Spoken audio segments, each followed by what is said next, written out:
अमरावती महानगरपालिका निवडणुकीच्या रणधुमाळीत आजचा दिवस अत्यंत महत्त्वाचा ठरला आहे। शुक्रवार नामांकन अर्ज मागे घेण्याचा शेवटचा दिवस होता। दुपारी 3 वाजेपर्यंत उमेदवारांना आपले अर्ज मागे घेण्याची संधी देण्यात आली होती। या प्रक्रियेदरम्यान अंबागेट झोन क्रमांक 5 येथे काही ठिकाणी वादाचेही प्रसंग पाहायला मिळाले। अमरावती महानगरपालिका निवडणुकीत शुक्रवारी नामांकन अर्ज मागे घेण्याचा अंतिम दिवस होता। निवडणूक आयोगाच्या निर्देशानुसार दुपारी 3 वाजेपर्यंत उमेदवारांना आपले नामांकन अर्ज मागे घेता येत होते।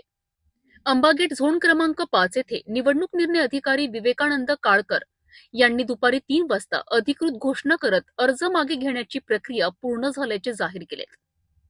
या प्रक्रियेदरम्यान काही उमेदवारांनी पत्रभारती संदर्भात वाद घातल्याचे चित्र पाहायला मिळाले। पत्रभारतीच्या मुद्द्यांवरून उमेदवारांमध्ये आणि उपस्थित कार्यकर्त्यांमध्ये काही काळ तणावाचे वातावरण निर्माण झाले होते। या दरम्यान अपक्ष उमेदवार करण डेडवाल यांनी आपला नामांकन अर्ज अधिकृतपणे मागे घेतल्याची माहिती समोर आली आहे। अर्ज मागे घेतल्यानंतर संबंधित अधिकाऱ्यांकडून नोंद घेण्यात आली। नामांकन अर्ज मागे घेण्याची प्रक्रिया पूर्ण झाल्यानंतर आता अंतिम उमेदवारांची यादी निश्चित होणार असून निवडणूक प्रचाराला वेग येण्याची शक्यता आहे। महानगरपालिका निवडणूक 2025-26 मध्ये आज नामनिर्देशन पत्र वापस घेण्याचा शेवटचा दिवस होता। एकूण 28 उमेदवारांनी आपले नामनिर्देशन पत्र परत घेतलेले आहे। आपल्यासोबत झोन 5 चे निवडणूक निर्णय अधिकारी विवेकानंद काळकर साहेब आहेत। जाणून घेऊया एकूणच कशा प्रकारे ही प्रक्रिया झाली, उद्या कशा प्रकारे ही प्रक्रिया होणार।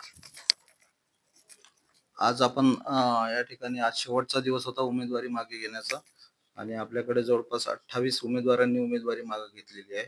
आता जवळपास 83 उमेदवार रिंगणात आहेत आणि उद्या चिन्ह वाटपाची प्रक्रिया सुरू होणार। फॉर्म किती अवैध होते?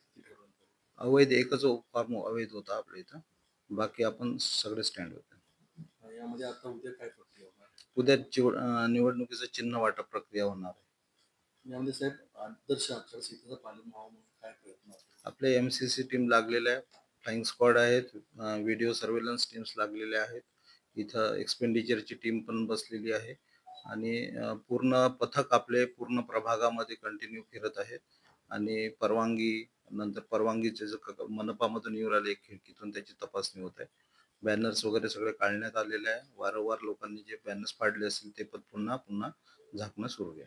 अजून काय सूचना आहे नागरिकांना? नागरिकांना एकच सूचना आहे की महानगरपालिकेच्या मतदार याद्या महानगरपालिकेनं तयार केलेल्या आहेत पूर्णपणे आणि आता त्या निवडणुकीसाठी वापरताना मतदान केंद्र मोठ्या प्रमाणावर विधानसभेच्या तुलनेमध्ये बदलणार आहे, कारण की इथं विधानसभेला 1200 ते 1400 वोटरची असते, तर इथं ती 800 ते 900 वोटरची असल्यामुळे इथं नवीन मतदार केंद्र तयार झालेलं आहे। तर कृपया नागरिकांनी मतदान याद्या ज्या आहेत नवीन आता केंद्र न्यायात आल्या त्या तपासून घ्याव्या। त्याच्यासाठी आयोगाने एक वोटर सर्च लाईन तयार केलेली आहे, त्यातून आपले सगळे नावं शोधावे आणि आम्ही BLOच्या मार्फत देखील मतदार चिठ्ठ्या घरोघरी पाठवणार आहोत।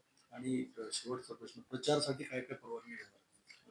प्रचारासाठी वेगवेगळ्या परवानग्या ज्या एक खिडकी सुरू केलेली आहे मनपामध्ये, त्यासाठी वाहनांच्या असतील, तुमचे पेंडॉल्स असतील, लाऊडस्पीकर असं अशा परवानग्या ज्या रेग्युलर आपल्या आचारसंहितेमध्ये घेतो त्या चालू आहे। उद्यापासून किती वाजता प्रचार सुरू आहे? उद्या किती वाजतापासून प्रचार? राजकीय पक्ष, प्रादेशिक राजकीय पक्ष प्रचार सुरू आहेच ना, प्रचाराचं काय त्यांना हे नाही आहे। आता फक्त चिन्ह वाटप झाल्यावर तो अधिक रिगरच होणार आहे।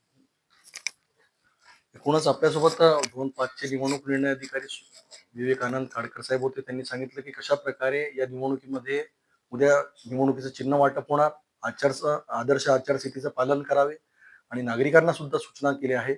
ज्या प्रकारे नवीन यादी तयार झाली त्यामध्ये घरोघरी त्यांना सुद्धा मतदारांना चिठ्ठ्या पोचवल्या जाणार, जेणेकरून येणाऱ्या 15 तारखेला मतदारांना आपला राष्ट्रीय अधिकार हा बजावता येणार।